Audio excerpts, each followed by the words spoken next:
Hello friends, आज हम कर रहे हैं ट्रिग्नोमेट्री। और ये जो मैं आपको ट्रिग्नोमेट्री के कुछ क्वेश्चंस हैं या फिर इसका जो बेसिक है वो करवाने वाली हूँ, स्पेशली उनके लिए जिनका भी एंट्रेंस होने वाला है। जैसे पॉलिटेक्निक के हैं बच्चे तो उनका एग्ज़ाम एंट्रेंस एग्ज़ाम होएगा, तो उसके लिए ट्रिग्नोमेट्री चैप्टर है। देखिए ट्रिग्नोमेट्री होती क्या है, हम सबसे पहले देखेंगे। ट्राई का मतलब होता है 3। देखो ट्रिग्नोमेट्री, ट्राई, गोन, नोमेट्री, ट्राइगोनोमेट्री। तो ट्राई का मतलब होता है 3, गोन का मतलब होता है साइड्स, एंड मेट्री का मतलब होता है मेजरमेंट। 3 साइड्स की मेजरमेंट। अब ये होती किस चीज़ में है? ट्राइंगल में। देखो ये जो मेजरमेंट है किसी भी ट्राइंगल की मेजरमेंट होंगी, ठीक है। ट्रिग्नोमेट्री सारी बेस ही ट्राइंगल के ऊपर है। और सबसे ज़्यादा ये जो हमारे साइन थीटा हैं, कोस थीटा, टेन थीटा, ये सारे 90 एंगल का जो हमारा राइट एंगल ट्राइंगल होता है उससे निकले हैं। तो हम पहले कुछ एंगल समझ लेते हैं कि राइट एंगल ट्राइंगल क्या होता है। तो देखिए सबसे पहले एक्यूट एंगल होता है हमारे पास। एक्यूट एंगल, एक्यूट एंगल क्या होता है? कोई भी वो एंगल जो 0 से तो क्या होगा, बड़ा होगा, और 90 से क्या होगा, छोटा होगा, वो एंगल क्या कहलाएगा हमारे पास? Acute angle. देखिए यहाँ पे ये एक एंगल है एक्स, ये जो एंगल है वो 0 से तो क्या है, बड़ा है। देखो ये है 0 डिग्री यहाँ पे, ठीक है। ये हमारे पास 90 डिग्री होता है, तो ये क्या है, 0 से तो बड़ा है। 0 एंगल ये था हमारे पास, इससे ऊपर जाएगा तो बड़ा होता जाएगा, ठीक है। 90, ये 90 अबव, ये 90 बिलो, तो 90 से क्या है, ये छोटा है, तो ये एंगल क्या होगा, हमारा एक्यूट एंगल होगा। अब राइट एंगल ट्राइंगल क्या होता है? कोई भी वो एंगल जो क्या होगा 90 डिग्री के बराबर होगा, वो एंगल क्या होगा? Right angle triangle, sorry right angle. Straight angle, straight angle कौन से होते हैं? वो एंगल जो क्या होगा 180 डिग्री का होगा, ठीक है। 180 डिग्री का कोई भी एंगल हमारे पास क्या होगा? राइट एंगल ट्राइंगल होगा। अब हमारे पास क्या है? ओब्ट्यूज़ एंगल। ओब्ट्यूज़ एंगल की अगर हम बात करें, ओब्ट्यूज़ एंगल होता है 90 से तो बड़ा होता है और 180 से क्या होता है, छोटा होता है। अब देखिए ये हमारे पास 90 डिग्री का है, अब ये हमारे पास 0 था, है ना, और ये हमारे पास 180 है, तो ये 90 से तो क्या है, अबव, और ये 180 से बिलो है, तो ये 90 से बड़ा होगा और 180 से छोटा होगा, वो क्या होगा हमारे पास? ओब्ट्यूज़ एंगल होगा। अब आता है हमारे पास एक और एंगल आता है, कंप्लीट एंगल। देखिए कंप्लीट एंगल कौन सा एंगल होता है? This angle is of 360 degree. कोई भी 360 डिग्री का एंगल क्या होगा हमारे पास? Complete angle. रिफ्लेक्सिव एंगल, अब 180 से तो बड़ा होगा, 360 से क्या होगा, ये छोटा होगा, ये होता है हमारे पास रिफ्लेक्स एंगल। कॉम्प्लीमेंट्री एंगल्स होते हैं कुछ। कॉम्प्लीमेंट्री एंगल्स वो होते हैं, देखिए जैसे हमारे पास एक एंगल है theta that is equal to 45, sorry हम 40 ले लेते हैं, ठीक है, 40 डिग्री। एक थीटा 1 ले लीजिए इसको, और ये है थीटा 2, इसको हम मान लेते हैं 50 डिग्री, ठीक है। तो ये दोनों एंगल्स क्या होंगे? एक दूसरे के कॉम्प्लीमेंट्री एंगल्स होंगे। कैसे? किन्हीं भी दो एंगल्स का सम, मतलब theta 1 plus theta 2 is always equal to 90 degree. अगर थीटा 1 और थीटा 2 का जो सम है, मतलब किन्हीं भी दो एंगल्स का सम अगर 90 डिग्री होता है, तो वे एंगल्स क्या होते हैं हमारे पास? कॉम्प्लीमेंट्री एंगल्स होते हैं। अब थीटा 1 कॉम्प्लीमेंट्री है किसका? थीटा 2 का, क्योंकि ये थीटा 2 जो है 50 है, और थीटा 1 इसको क्या बना रहा है? 90 बना रहा है ऐड होके, तो थीटा 2 थीटा 1 का क्या है? कॉम्प्लीमेंट्री एंगल है। अब हम सप्लीमेंट्री एंगल्स की बात करें, sum of two angles is equal to 180 degree, ठीक है। यही मान लेते हैं हम, theta 1 plus theta 2 that is equal to 180 degree, ठीक है। अब यहाँ से हम लेट कर लो, थीटा 1 हमारे पास कुछ भी मान लीजिए, 120 ले लो या 125 ले लो, कुछ भी ले लो, और थीटा 2 हमारे पास क्या है? 60 डिग्री। अब ये दोनों क्या है? सप्लीमेंट्री एंगल्स हैं, क्योंकि इनका जो सम है वो क्या है? 180 डिग्री है, ठीक है। अब हमारे पास क्या है? हाइपोटेनियस, परपेंडिकुलर और बेस। हम कैसे फाइंड आउट करेंगे, ये देखना है हमें, ठीक है। हाइपोटेनियस, परपेंडिकुलर और बेस को हम कैसे निकालते हैं?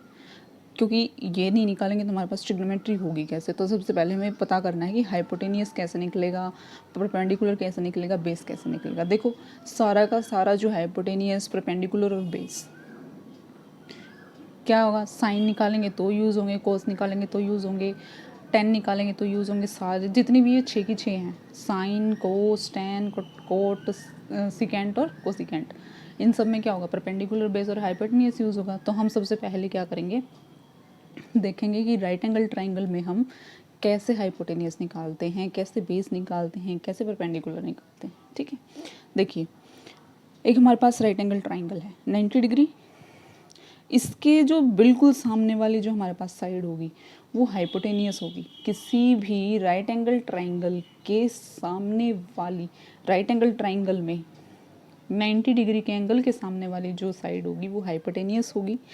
अब हम क्या करते हैं, परपेंडिकुलर बेस को कैसे निकालेंगे, हाइपोटेनियस तो हमें पता चल गया, परपेंडिकुलर बेस कैसे निकालेंगे।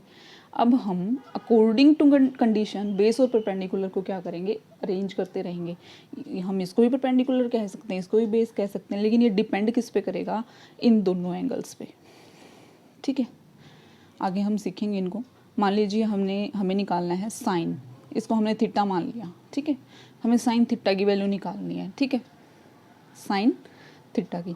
अब हम अगर ये एंगल निकालते हैं, अगर हमें जो भी एंगल निकालना है, या तो साइन थीटा, कोस थीटा, जो भी निकलवा रहे हैं हमसे, तो इसके बिल्कुल सामने वाली जो साइड होती है वो परपेंडिकुलर होती है और दूसरी साइड क्या होती है, बेस होती है।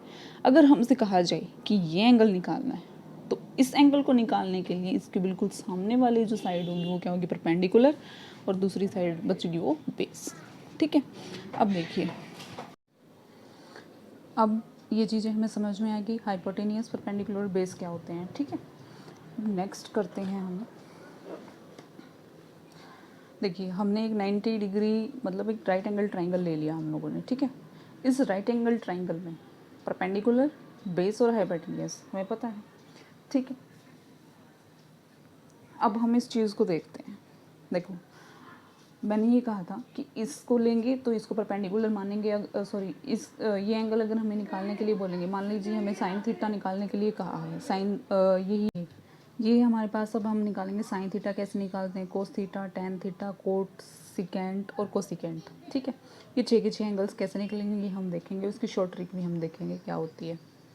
देखो मैंने अभी बताया था ये सारे के सारे साइन, कोस, टेन, सारे के सारे जो होते हैं राइट एंगल ट्राइंगल से ही निकलेंगे। ठीक है, राइट एंगल ट्राइंगल से ही इनकी हम बेस, परपेंडिकुलर, हाइपोटेनियस निकाल सकते हैं। ठीक है, देखिए अब हमारे पास क्या है, हमें एक राइट एंगल ट्राइंगल दिया गया है 90 एंगल का, इसका हो गया ये वाला एंगल 90 डिग्री। अब हमें ये थीटा निकालना है, हो सकता है वो हमसे ये वाला थीटा पूछ ले। ठीक है, अगर हमें ये थीटा निकालना है तो मैंने अभी आपको बताया था ये एंगल अगर हमें निकालना है तो इसके बिल्कुल सामने वाली साइड जो कि वो परपेंडिकुलर होगी, और इसके जो एक तो हाइपोटेनियस हमारे पास आ गया था 90 के सामने हाइपोटेनियस, इसके सामने परपेंडिकुलर बच गई वो बेस। ठीक है, अगर ये एंगल निकालना होता तो ये परपेंडिकुलर हो जाता, ये बेस हो जाता। ठीक है, अब हम निकालते हैं साइन थीटा। इसके लिए हम पहले एक, बाद में करेंगे ट्रिक, पहले हम समझ लेते हैं। देखो साइन थीटा की जो वैल्यू होती है वो क्या होती है, परपेंडिकुलर, ये हमें याद करने पड़ेंगे, इसकी ट्रिक बता दूँगी मैं, उससे कर लेंगे। परपेंडिकुलर अपॉन में हाइपोटेनियस। ठीक है, क्या होती है, परपेंडिकुलर अपॉन में हाइपोटेनियस, साइन थीटा। उसके बाद हम करते हैं कोस थीटा को, बेस अपॉन में हाइपोटेनियस, बेस अपॉन में हाइपोटेनियस। अब इसके बाद हमारे पास आता है टेन थीटा। टेन थीटा की वैल्यू अगर हम देखें तो क्या होती है, परपेंडिकुलर अपॉन में बेस। ठीक है, परपेंडिकुलर अपॉन में बेस। अब इनको याद करने की हमें ज़रूरत नहीं है, बाद में बताऊंगी क्यों नहीं है। देखो साइन थीटा हो गया, टेन थीटा हो गया और कोस थीटा हो गया, इनकी वैल्यूज़ आ गई हमारे पास। अब देखिए हमें वो याद करने की ज़रूरत क्यों नहीं है। देखो जो साइन थीटा होता है वो रेसिप्रोकल होता है किसका, कोस थीटा, कोसिकेंट थीटा का। Sine theta is equal to 1 by में कोसिकेंट थीटा। अगर हमारे पास साइन की थीटा की वैल्यू क्या है, परपेंडिकुलर अपॉन में हाइपोटेनियस है, तो कोसिकेंट थीटा क्या हो जाएगा, हाइपोटेनियस अपॉन में perpendicular, that is hypotenuse upon में परपेंडिकुलर। ठीक है, अब आ जाइए कोस। अब हम कर रहे हैं, ये तो हमें पता चल गया साइन, टेन और कोट की वैल्यू, कोस की वैल्यूज़ क्या होती हैं। अब देखो जो साइन थीटा है वो इन्वर्स होता है किसका, 1 में साइन थीटा जो होता है वो इन्वर्स होता है कोसिकेंट थीटा का। इसीलिए अगर मैंने यहाँ पे आप लोगों को कोसिकेंट की नहीं बताई ना वैल्यू, तो ये क्या हो जाएगा, कोसिकेंट की वैल्यू उल्टी हो जाएगी किसकी, साइन थीटा की। जैसे साइन थीटा की हमारे पास क्या थी, परपेंडिकुलर अपॉन में हाइपोटेनियस, है ना, तो इसकी क्या हो जाएगी कोसिकेंट थीटा की, हाइपोटेनियस अपॉन में परपेंडिकुलर। ठीक है, ये यहाँ पे अब आ रहा है कोस थीटा। कोस होता है सिकेंट का इन्वर्स, ठीक है, इन्वर्स ऑफ सिकेंट थीटा, और टेंजेंट थीटा होता है कोट का इन्वर्स। यहाँ पे अब क्या होगा, कोसिकेंट साइन कोसिकेंट का इन्वर्स, तो इसकी परपेंडिकुलर अपॉन में हाइपोटेनियस, कोसिकेंट थीटा क्या हो जाएगा, हाइपोटेनियस अपॉन में परपेंडिकुलर। अब हमारे पास क्या था, टेंजेंट थीटा। टेंजेंट थीटा की होती है परपेंडिकुलर अपॉन में बेस, तो कोट थीटा क्या होता है, इसका इन्वर्स, तो उसकी बेस अपॉन में परपेंडिकुलर हो जाएगी। अब यहाँ पे सिकेंट थीटा क्या होता है, हाइपोटेनियस अपॉन में बेस। कोस थीटा क्या होता है, बेस अपॉन में हाइपोटेनियस, और कोस का इन्वर्स सिकेंट। ये एक दूसरे के इन्वर्स होते हैं। हम ये नहीं कह सकते कि साइन थीटा जो होता है कोसिकेंट थीटा का ही इन्वर्स है, ठीक है। हम ये भी कह सकते हैं कि कोसिकेंट थीटा इन्वर्स है साइन थीटा का, मतलब एक दूसरे के इन्वर्स ही होंगे, ठीक है। तो इसमें से साइन की वैल्यू याद रख लो, टेन की रख लो और कोस की रख लो, ठीक है। कोस थीटा किसका का इन्वर्स क्या है, सिकेंट थीटा, तो ये बेस अपॉन में हाइपोटेनियस है कोस थीटा, तो सिकेंट क्या हो जाएगा, हाइपोटेनियस अपॉन में बेस, ठीक है। अब इसकी ट्रिक याद रखनी है हमें, साइन थीटा साइन कोस और टेन की, साइन कोस और टेन की, P by H, B by H, P by B. अब इसको हम लिख सकते हैं पंडित बद्री प्रसाद हर हर बोले। इसको हम डिवाइड करके ऐसे लिखेंगे, देखो अगर हम करें, देखिए इसको लिखेंगे पंडित बद्री प्रसाद हर हर बोले। अब P by H sine theta, B by H cos theta, P by B tangent theta, ठीक है। ऐसे हम इसको याद रख लेंगे, पी पंडित बद्री प्रसाद हर हर बोले। एग्जाम्पल करते हैं हम, देखिए कोई भी हमें एंगल दिया गया है 90, if angle B is equal to 90 degree and A B is equal to 5 centimetre and hypotenuse is 13 centimetre, find angle sine C and sine cos C and tangent C, ठीक है। अब हमें हाइपोटेनियस दिया गया है 13 सेंटीमीटर, एंगल बी हमें दिया गया है 90 सेंटीमीटर। हमें निकालना कौन सा एंगल है, सी, क्योंकि साइन सी कोस सी टेंजेंट सी, तो मतलब हमें सी एंगल निकालना है। तो हम क्या करेंगे, बी हमारे पास है, सी हमने यहाँ लिख लिया, तो ये ए बी कितनी हो जाएगी हमारे पास, 5 सेंटीमीटर, क्योंकि हमें दी गई है वो, तो ठीक है। अब बेस निकालना है हमें, बेस निकालने के लिए हम क्या करेंगे, पाइथागोरस थ्योरम लगाएंगे। और वो पाइथागोरस थ्योरम क्या होती है, हाइपोटेनियस का स्क्वायर इक्वल टू परपेंडिकुलर का स्क्वायर प्लस में बेस का स्क्वायर, ठीक है। यहाँ से हम वैल्यू निकाल लेंगे किसकी, बेस की। देखो कैसे निकालेंगे,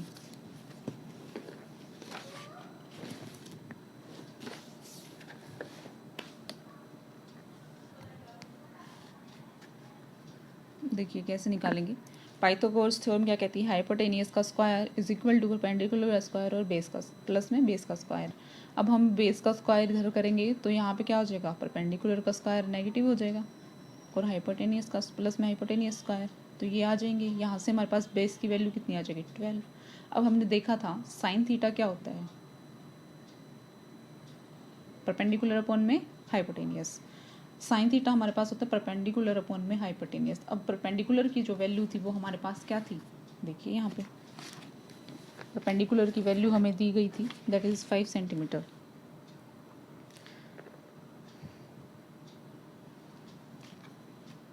परपेंडिकुलर की वैल्यू थी हमारे पास कितनी, 5 सेंटीमीटर, ठीक है। तो साइन सी क्या हो जाएगा हमारे पास, परपेंडिकुलर अपॉन में hypotenuse, that is equal to 5/13, ठीक है। और कोस सी क्या हो जाएगा, बेस अपॉन में हाइपोटेनियस। इसको हम क्या निकालेंगे, बेस की वैल्यू कितनी आई है हमारे पास 12 और हाइपोटेनियस कितना है हमारे पास 13। तो यहाँ पे साइन और कोस और टेंजेंट की क्या होगी, परपेंडिकुलर अपॉन में base, that is equal to 5/12। अब देखिए हमें कुछ एंगल्स की वैल्यूज़ पता होनी चाहिए। ये तो निकल गया ना, एग्जाम्पल हो गया। अब देखिए वैल्यूज़ ऑफ ट्रिग्नोमेट्रिक रेशियोज़, ये जो होती है ना साइन कोस टेन, ये हैं ट्रिग्नोमेट्रिक रेशियोज़ बोलते हैं इनको हम। अब हमें values of trigonometric ratios. Trigonometric जो रेशियोज़ हैं, मतलब sine theta, cos theta, tangent theta, secant, cosecant and cot theta, इनकी ये होती है हमारे पास ट्रिग्नोमेट्रिक रेशियोज़। अब इनकी हमें वैल्यू निकालनी है, सॉरी हमें वैल्यू याद करनी है इनकी। क्या होती है देखो, अगर एंगल ज़ीरो होगा तो साइन ज़ीरो की वैल्यू हमेशा ज़ीरो रहेगी। साइन ज़ीरो की वैल्यू ज़ीरो रहेगी। अगर साइन 30 है तो 1/2 होगा। अगर साइन 45 है तो 1/√2 होगा। अगर साइन 60 है तो √3/2 होगा। और अगर साइन की वैल्यू 90 है तो 1 होगा। हमें सिर्फ ये याद रखना है, ठीक है। अब कोस और टेंजेंट अपने आप याद हो जाएंगे। कैसे, देखिए। और इसके बाद जो होते हैं हमारे पास कोसिकेंट, सिकेंट और कोट, वो इन्वर्स होते हैं, तो इन वैल्यूज़ को इन्वर्स करके लिख लेंगे हम। देखिए, साइन थीटा की हम अगर याद कर लेते हैं तो कोस थीटा अपने आप याद हो जाएगा। कैसे, 90 की जो वैल्यू है वो यहाँ रख दीजिए, cos 0 1, cos 30 60 की वैल्यू यहाँ पे रख दीजिए √3/2। अब cos 45 एज इट इज़ रख दीजिए 1/√2। 30 की वैल्यू यहाँ रख दीजिए 1/2 और इसकी 90 की वैल्यू यहाँ रख दीजिए, क्या हो जाएगी 0। देखो तो cos थीटा 0 पे 1, 30 पे √3/2, 45 पे 1/√2, 60 पे 1/2 और 90 पे 0। अब टेंजेंट को हम कैसे करेंगे, टेंजेंट की वैल्यू होती है, एक रूल होता है साइन अपॉन में कोस, साइन थीटा अपॉन में cos theta, sine theta divided by cos theta, ठीक है। क्या होता है टेंजेंट थीटा की वैल्यू 0/1 इक्वल्स टू 0, 30 की 1/2 अपॉन में √3/2, कितनी हो जाएगी 1/√3। अब यहाँ पे 45 1/√2 और ये अपॉन में 1/√2 कैंसिल आउट होके 1 आ जाएगी। टेंजेंट 60 की, अब देखिए √3/2 अपॉन में 1/2, तो ये 2 से 2 कैंसिल, तो √3। और इसकी जो 90 की वैल्यू है 1 अपॉन में 0, something upon 0 is equals to infinity. तो टेंजेंट 90 की वैल्यू हो जाएगी हमारे पास इन्फिनिटी। अब कुछ साइंस होते हैं, देखिए ट्रिग्नोमेट्रिक रेशियोज होती हैं, ये कुछ साइंस होते हैं। जैसे साइन अगर 90 से छोटा है अगर एंगल, तो वो पॉजिटिव होगा या नेगेटिव होगा, कोस पॉजिटिव होगा या नेगेटिव होगा। सारे ऐसे ही ट्रिग्नोमेट्रिक रेशियोज कैसे, किस क्वाड्रेंट में नेगेटिव होंगे, किस में पॉजिटिव होंगे, ये देखना है हमें। देखिए, जो हमारे पास ट्रिग्नोमेट्री का ये जो क्वाड्रेंट होता है, ये फर्स्ट क्वाड्रेंट होता है। इसको हम फर्स्ट क्वाड्रेंट क्यों बोलते हैं, क्योंकि यहाँ से हमारे पास जो एंगल होता है, ये देखो यहाँ से जो एंगल होता है ना, शुरू होता है 0 से, फिर 15 30 45 60 90, ऐसे चलते चलते ऐसे आता है ना एंगल। तो फर्स्ट क्वाड्रेंट यहाँ से शुरू होता है, first, second, third and fourth quadrant, ठीक है। अब यहाँ पे हम क्या करेंगे, जो फर्स्ट क्वाड्रेंट होता है ना, उसमें सारी की सारी ट्रिग्नोमेट्रिक रेशियोज 6 की 6 ट्रिग्नोमेट्रिक रेशियोज पॉजिटिव रहेंगी। और यहाँ पर जो सेकंड क्वाड्रेंट है उसमें साइन और कोसिकेंट, क्योंकि ये दोनों एक दूसरे के इन्वर्स हैं, तो ये दोनों क्या होंगे, साइन और कोसिकेंट यहाँ पर क्या होते हैं, पॉजिटिव होते हैं। और सारी जितनी भी वैल्यूज़ होंगी, टेंजेंट, कोट, कोस और सिकेंट, सारी नेगेटिव होंगी सेकंड क्वाड्रेंट में, ठीक है। देखो इनका नेगेटिव होने का मतलब क्या है, देखो हमारे पास एक कोस 90 प्लस थीटा रख दिया हमने। अब ये भी हमारे पास एक चीज़ होती है कि अगर कोस 90 में ऐड होगा तो क्या वो चेंज हो जाएगा, यस, साइन के अंदर चेंज, साइन थीटा के अंदर चेंज हो जाएगा। लेकिन अभी मैं आप लोगों को बता रही हूँ, वो देखिए आप लोग, देखो कोस थीटा है, अगर हम 90 प्लस थीटा में जा रहे हैं तो क्या आएगा, minus cos theta, minus sine theta. Cos क्या होगा, साइन में चेंज हो जाएगा। एक सेकेंड, साइन, देखिए ये कोस 90 प्लस थीटा है, तो हम क्या कर रहे हैं, कोस 90 प्लस थीटा, हम फर्स्ट क्वाड्रेंट 90 पे था, 90 से अगर अबव आते हैं, अगर इसमें कुछ भी एक भी ऐड करेंगे तो हम क्या आ जाएंगे, सेकंड क्वाड्रेंट में आ जाएंगे। सेकंड में क्या होता है, कोस क्या होता है, नेगेटिव होता है। और कोस किस में चेंज होता है, साइन में चेंज होएगा। कोस साइन थीटा में चेंज होता है और साइन कोस में चेंज हो जाएगा, कोस साइन में चेंज हो जाएगा। और टेंजेंट जो होता है वो कोट में चेंज होता है, कोट थीटा में, ठीक है। और जो सिकेंट होता है वो कोसिकेंट थीटा में चेंज होता है। 90 के ऊपर, 90 के ऊपर चेंज होता है, फिर 180 पे चेंज नहीं होगा, 270 पे चेंज होता है और 360 पे चेंज नहीं होगा। तो ये एक बेसिक है, ये बाद में करेंगे हम, देख लीजिए यहाँ पे।